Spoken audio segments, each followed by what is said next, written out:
ndoda utata phambili nina niphinde nimjikele. Ngale. Ubona bese sifo lobi. Asinawo. Neyeza. Isifo somuntu.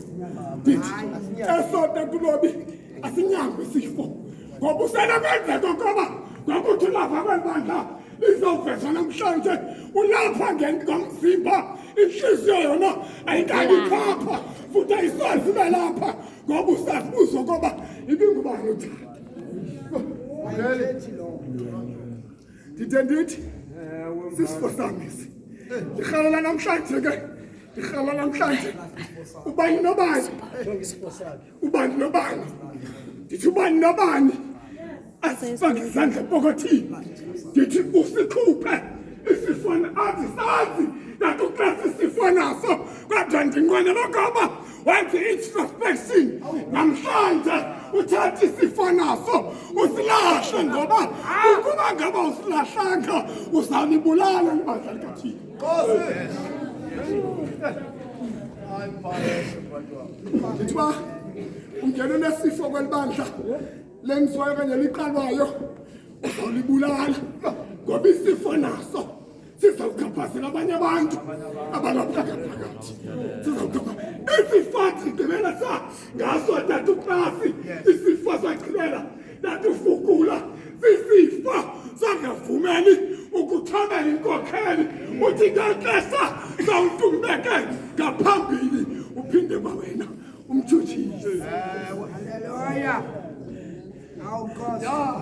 Yabalobi ndithi sisifo sami kuzo zonke isifo esenzekela uDavide kodwa kho sifo sasimbulala njengesifo soqalulo ngabantwana abazalwa nabo ebebelele naye esibelekweni okoba waqalulwa uDavide ngamadoda ayezelwe ngapi naye amathi bonina ukumqalula utata uDada ngoba anizalwa naye futhi utata uDada ndisenambeka apha namhlanje kwamsoni phinde nimjikele moya ingcwele ndithi ke sisifo sami ndiyanqwela namhlanje ndiyanqwela kwilibandla lisawuvezwa tata uDada nawe bethetha apha namhlanje nawe bethetha apha tata uDada ungacinga ukuba bayathanda ndithi tata uDada ungacinga ukuba bayathanda abantu abalibazwe Yesu abantu ababesondele kuye tata uDada abantu abamlibaza kakhulu Yesu abantu ababesondele ubangazi bakuthi bakathethwa ubantu basazenza abhetele kwabanye abantu akayabantu inayo kwenzalo bathi xa kuthethwa asiyo kwaba uzenza bhetele kanye azenze bhetele kanti ufuna ukukulibaza.